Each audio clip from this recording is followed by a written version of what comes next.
Hi good morning. Morning எந்திரிச்சதும் அம்மா bed coffee கொடுத்தாங்க. வின்டரில் எந்திரிக்கவே முடியல, பசங்களை ஸ்கூலுக்கு அனுப்பணும். அதுவும் நான் அம்மா வீட்டில் இருக்கிறதுனால எனக்கு ஈஸியாக இருக்குது. இதுவே என் வீடாக இருந்தால் நானே எந்திரிக்கணும், சமைக்கணும். ஸோ அம்மா வீட்டில் எல்லாமே பண்ணி வச்சுட்டாங்க. நான் பையனை மட்டும் அனுப்பிட்டேன். இன்றைக்கி ஒரு சிம்பிள் லஞ்ச் தான். அவரைக்காய் கேரட் சாம்பார், வாழைக்காய் பொரியல் அண்ட் ஒயிட் ரைஸ் தான் அமாவாசை பூஜைக்காக செஞ்சது. ஸோ செஞ்சு முடிக்கிறதுக்குள்ள அம்மா பூஜை வேலையெல்லாம் முடிச்சிட்டாங்க. ஸோ அமாவாசைக்கு எங்கள் தாத்தா பாட்டிக்கு எல்லாமே படையல் தான் முடிச்சாச்சு.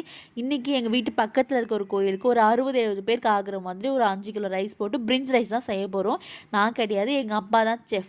மோஸ்ட்லி எல்லார் வீட்லேயும் லேடிஸ் தான் சமைப்பாங்க, ஆனால் எங்கள் வீட்டில் மட்டும் எங்கள் அப்பா சூப்பராக சமைப்பார். ஸோ இன்றைக்கி அதுக்காக எல்லா ப்ராசஸ் ஸ்டார்ட் பண்ணியாச்சு. வெங்காயம், தக்காளி, இஞ்சி, பூண்டு, மசாலா ஐட்டம்ஸ் எல்லாமே வாங்கிட்டு வந்து வச்சாச்சு. அது எல்லாமே நானும் அரைக்க ஆரம்பிச்சிட்டேன். ஸோ கரண்ட் இருந்தாலும் டக்கு டக்கு டக்குன்னு எல்லாமே முடிஞ்சிச்சு. ஸோ நான் ஒவ்வொன்றும் கட் பண்ணிகிட்டு இருந்தேன். அப்பா ஒரு பக்கம் எல்லாமே செய்ய ஆரம்பிச்சிட்டாரு.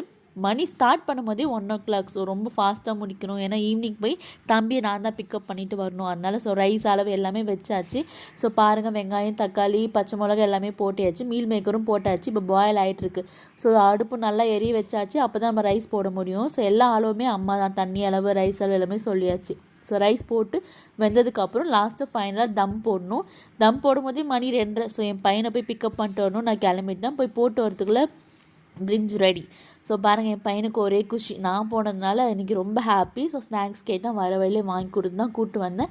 வந்து பார்க்குறதுக்குள்ள நம்ம ரைஸ் ரெடி. ஸோ பக்காவாக ரெடி ஆகிடுச்சு. ஸோ கோயில் எல்லாருக்கும் கொடுத்துட்டு ஈவினிங் வந்து ஹோம்ஒர்க் பண்ணி ஸோ இன்னியோட மினி விளாக் முடிஞ்சு. தேங்க்ஸ்.